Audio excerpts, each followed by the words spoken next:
Hello दोस्तों, नमस्कार। स्वागत है आप सभी का एग्जाम धुन में। दोस्तों, इस वीडियो में हम बात करने वाले हैं कुछ भर्तियों से संबंधित लेटेस्ट अपडेट के बारे में।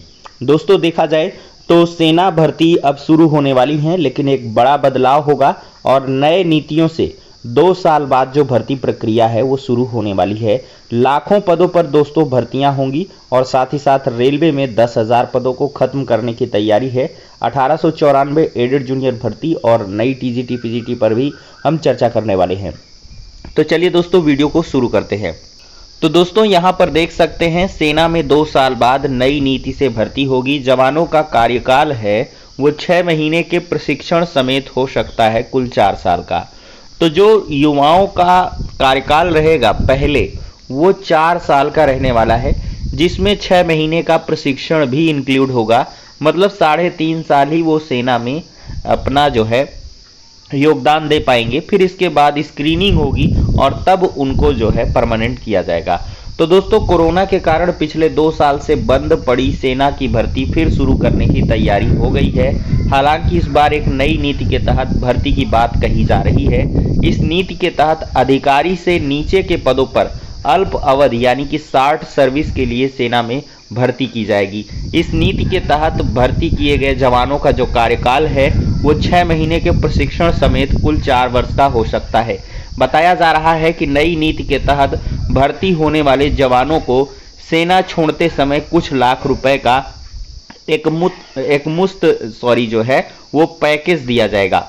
कुछ जवानों को 4 साल पूरा होने के बाद दोबारा स्क्रीनिंग के जरिए नियमित करने की भी योजना है।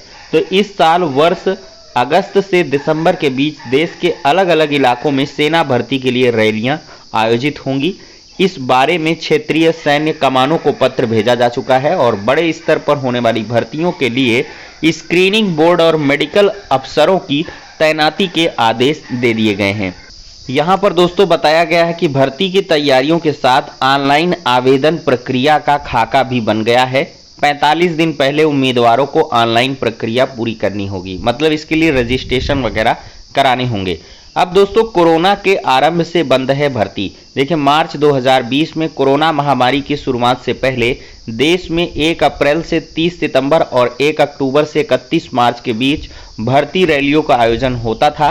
महामारी शुरू होने के बाद इन रैलियों का आयोजन बंद कर दिया गया था। कोरोना की स्थिति में सुधार और देश में कामकाज सामान्य होने के बाद भी सेना में भर्ती नहीं होने से युवाओं में नाराजगी बढ़ गई थी। नए सेना अध्यक्ष जनरल मनोज पांडे ने भर्ती प्रक्रिया में तेजी लाने की बात कही है। और दोस्तों, सरकारी आंकड़ों की माने तो लगभग 2 लाख के करीब जो पद हैं वो सेना भर्ती में रिक्त बताए जा रहे हैं।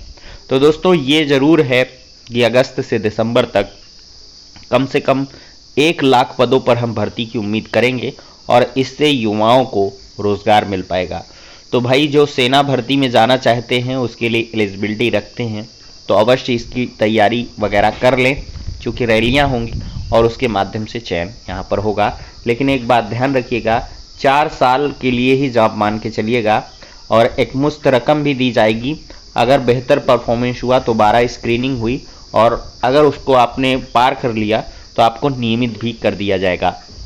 ये इस बार नई पॉलिसी के तहत भर्ती होगी। दोस्तों, देखा जाए तो रेलवे डिपार्टमेंट में खत्म हो जाएंगे 10,000 से अधिक पद। उत्तर मध्य रेलवे में बन रही है सूची और देश भर में 50% गैर संरक्षा पद होंगे समाप्त।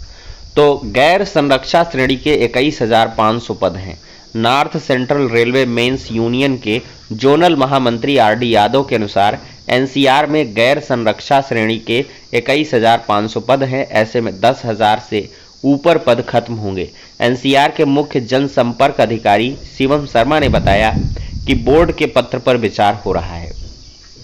तो दोस्तों, बताया जा रहा है कि 31 मई 2022 को समाप्त किए जाने वाले पदों की सूची रेलवे बोर्ड को भेज दी गई है और रेलवे बोर्ड ने 20 मई को सभी जोनल रेलवे के महाप्रबंधकों को पत्र जारी किया था।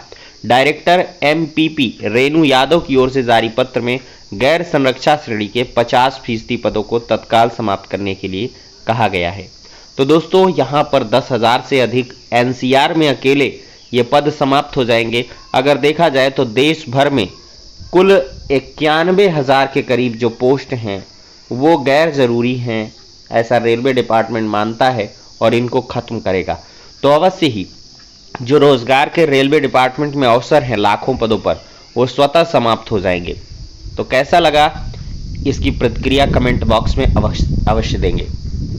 अब दोस्तों, इस चैनल से आस्था जुड़ी है बहुत सारे छात्रों की जो 1894 एडेड जूनियर शिक्षक भर्ती प्रक्रिया से संबंधित हैं। हमने प्रिपरेशन भी करवाई थी। छात्रों को इंतजार है कि सर एडेड जूनियर भर्ती की बात क्यों नहीं करते हैं। तो दोस्तों, मुझे कहते हुए दुख होता है कि एडेड जूनियर शिक्षक भर्ती प्रक्रिया काफ़ी अंदर जाकर धंस चुकी है। इस भर्ती प्रक्रिया के कोठार के दरवाजे खुले थे, भले बेसिक शिक्षा मंत्री जी ने इसकी जानकारी दी थी। बाकायदा पीएनपी सचिव का बयान आया था, कोठार की चाबियां मिल गई हैं, ताला खुलेगा, रिपोर्ट भेजी जाएगी। रिपोर्ट तो भेज दी गई, लेकिन जब कमेटी बन जाती है और रिपोर्ट की बात आ जाती है तो उस प्रक्रिया में समझ लीजिए कि अनियम, मतलब इतना समय लगेगा, कितना समय लगेगा, इसकी कल्पना और प्रश्न आप नहीं कर सकते हैं। बस यही होता है कि कमेटी बन गई है, हमने रिपोर्ट को भेज दिया है, शासन उस पर मुहर लगाएगा, वो रिपोर्ट भेजेगा, उस रिपोर्ट पर विचार करेंगे, हम उसके आधार पर नोटिस इशू करेंगे, तब जाकर काम होगा। छात्र भी परेशान हैं, वो पीएनपी पहुंचते हैं, कभी एमडीएम कार्यालय पहुंचते हैं, कभी बेसिक शिक्षा परिषद पहुंचते हैं, लेकिन चारों तरफ कुछ नहीं है और गर्मी का माहौल भी बहुत ज़्यादा है। तो छात्र निराश हताश होकर बैठ गए हैं और अब 1894 पदों पर भर्ती प्रक्रिया में जो भी होना है वो शासन की मंशा के अनुरूप ही होगा। और शासन देखते हैं कि थोड़ा सा जुलाई आ जाए, जून मिड के बाद से यहाँ 15-20 दिन तो आपको लगभग 1 महीना जून चला ही जाएगा, जुलाई में ही इस पर कुछ काम हो सकता है और छात्रों को जुलाई से सक्रियता दिखानी होगी, तभी कुछ काम भैया आगे बढ़ेगा, अन्यथा ये भर्ती ऐसे ही लगातार चलती रहेगी। अब दोस्तों, हम बात करने वाले हैं नई टीजीटी पीजीटी की। तो दोस्तों, इसमें काफ़ी सक्रियता है और देखा जाए तो जो बजट है यूपी का 22-23 का, उसमें भी साफ तौर पर उल्लेख किया गया है कि 7,530 पदों का सृजन किया गया है और 40 पदों पर नियुक्ति की बात कही गई है। अब वो द्विअर्थी है कि 40,000 पदों पर नियुक्तियां हो गई या होनी है, इस पर पर्दाफाश बाद में ही होगा। लेकिन जिस प्रकार से तदर्थों के पदों को आकलित किया जा रहा है, उनका डेटा आए दिन मंगाया जा रहा है, तो अवश्य ही इससे ये अंदाज़ा लगाया जा रहा है कि तदर्थों की संख्या को जोड़ करके एक बड़ी भर्ती निकल सकती है। और जो बड़ी भर्ती निकलेगी दोस्तों, वो जुलाई महीने में ही निकल पाएगी। इसके पहले इसकी उम्मीदें काफ़ी कम हैं, चूँकि अधियाचन के लिए नए तरीके से पोर्टल खोलना होगा और नए तरीके से अधियाचन आएगा, उस पर पद फिर बढ़ेंगे, तब जाकर आगे प्रक्रिया को समझना और देखना होगा।